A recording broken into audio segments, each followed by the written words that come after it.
Salam, hörmətli izləyicilər. Əmlakın bağışlama qaydaları dəyişib.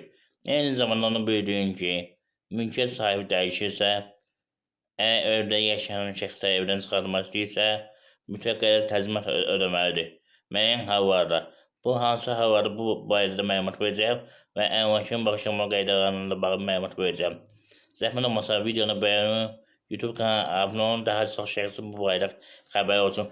Həmin ona görə bəyənin ki, hörmətli izləyicilər, mən hüquqşünas Seyidzadə, həm hüquqşünas kimi, həm evli olan şəxs kimi, evli arabasında olan şəxs kimi, eyni zamanda əli təşkilatının rəhbəri kimi araşdırma yapmamışam. Dünyanın tanınmış evləri haqqında kitab hazırlamışam. Həmin kitabı 20 manat satıram. Qoy hamı bilsin. Hörmətli izləyicilər. Bundan əlavə telefonla hüquqi məsləhətlər verirəm 10 manata, eyni zamanda əyani. Dəstək üçün videonu bəyənin, qoy hamı bilsin. Bir də sizlə xahiş edirəm. Kim video baxır, nəsə faydalanırsa, imkan daxilində qeyd olunan kart nömrəsində yana edin ki, kanal inkişaf etsin. Hörmətli izləyicilər. Və elə keçən mövzuya. Birinci, əmlakın bağışlama qaydasına bağlı məlumat verin, hörmətli izləyicilər. O hansı qaydalardır? Qabaq valideynlər nikahdan sonra evlatlarına ev hədiyyə edilir, misal üçün, və yaxud da maşın. Və bu da hədiyyə kimi bələdiyyə bölünmürdü qanuna görə. Amma indi artıq elə deyil.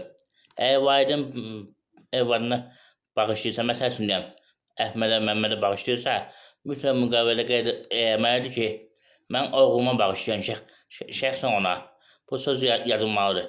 Əgər o söz yazılmazsa, baxmayın ki, oğul mülkiyyəti qəbul edib bağışlama kimi, bu ailənin mülkiyyəti kimi hesab olunur. Şəxsi əşyalara çıxmaq şərtilə. Şəxsi əşya nədir, belə deyək. Bu paltar ola bilər, belə deyək, hansısa bir ayaqqabı ola bilər və yaxud kompüter ola bilər. Şəxsi istifadədə nə varsa, şəxsi hədiyyə kimi qəbul olunur. Amma evdir, maşındır, bağdır, bunlar ümumi ailənin hədiyyəsi kimi hesab olunur. Əgər belə bir problem olmasını istəmirsinizsə, mütləq qeyd edin ki, mən bu hədiyyəni filan kəsə bağışlayıram, ailəsinə yox. Gələcəkdə belə bir problem olmasın. O ki, qalır ki, bu mülkiyyət sahibi dəyişdiyi zaman niyə evdən olan şəxsə çıxartdığı zaman təzminat ödəməlidir, onu qeyd edirəm. Hörmətli izləyicilər, video sonuna qədər baxın, hər şey aydın olsun.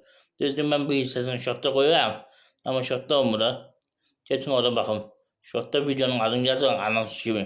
Amma tam video YouTube'un özündə o, hörmətli izləyicilər. Deməli, məsələ nədir? Deməli, ola bilsin ki, ev qaynatan adına olsun, vaxtında, məsəl üçün, gəlin boşansın, 2009-a qədər belə idi. Gəlinin həmin evdə yaşama hüququ var idi, məhkəmə qərarı əsasında, hörmətli izləyicilər. Nəzərə alın. Amma 2009-dan sonra olmadı. Məsəl üçün, əgər hallar var ki, məhkəmə qərarı verir ki, yaşama hüququ tanınsın. Bir də görürsünüz, həmin qaynatan rəhmətə gedir, gəlinin həyat yoldaşıdır, rəhmətə gedir və yaxud boşanır, amma orada yaşayır. Və digər qayn belə vəsait payı qəbul edir. Və deyir ki, mülkiyyət sahibi mənə. O halda mütləq belə təzminat ödəyək çıxarda bilər evdə. O təzminatla necə hesablanır, onu qeyd edin. Son belə 3 il kirayə pul verməli. Ev hansı ərazidə yerləşirsə, həmin əraziyə uyğun olaraq. Tutaq ki, evin qiyməti, kirayənin qiyməti 400 manatdırsa, 400 manat bu 36 aya nə qədər isə o ödənilməz. Məsəl üçün deyəm, 14.400 manat ödənir. Hörmətli izləyicilər. Nəzərə alın. Əsas məsələdən biri də budur. Mütləq qaydada. Və yaxud həm hüquqşünas kimi qeyd edən, həm evli olan şəxs kimi qeyd edən, həmin evdə evli olan şəxsi varsa, ona daxil yoxdur, məhkəmə qərarı var, yoxsa yoxdur, həmin evdə yaşama hüququ var. Onlara çıxartmaq istəyirsə, həmin şəxsi mütləq qədər təzminat ödənməlidir. Hörmətli izləyicilər, nəzərə alın. Mütləq qaydada.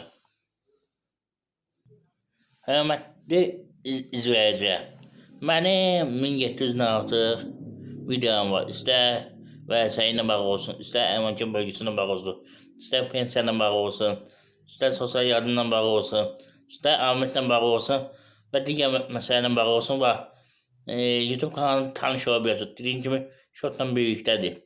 Hörmətli izləyicilər, nəzərə alın. Dediğim gibi hem bu video vasıtasıyla tanış olabilirsiniz. Hukukla, kanun vericiyle. Hem de ki geri de onun telefon numarasına WhatsApp'a ses göndermeniz var, razı verebilirsiniz. Ve böyle senin mesele alabilirsiniz. Hukuku mesele. Aynı zamanda videonu beğenin, YouTube kanalına abone olun. Hürmetli izleyici, beğen dediğim gibi. Ben hem evli olan şahs gibi, evli arabasında olan şahs gibi, hem hukukşunas gibi, hem ev taşıtım rehber gibi araştırma yapmışım. Dünyanın 40 tanınmış ev ve hakkında kitap hazırlamışım. Motivasyon kitabı. 20 Mart'ta satılan koy hamı bilsin. Zahmet olmasa videonu beğenmeye destek olun. Ama birinci növbədə abone olun ki, diğerine göre YouTube bana ödəni şey yapmaydı. Sistemde 16 doğru gösteriyor. Yazılı ki 100 doğru olan soru çıkartabilirsin. Ona göre videonu beğenin. O inşaat geçsin. Hürmetli izleyici. İmkan dağında.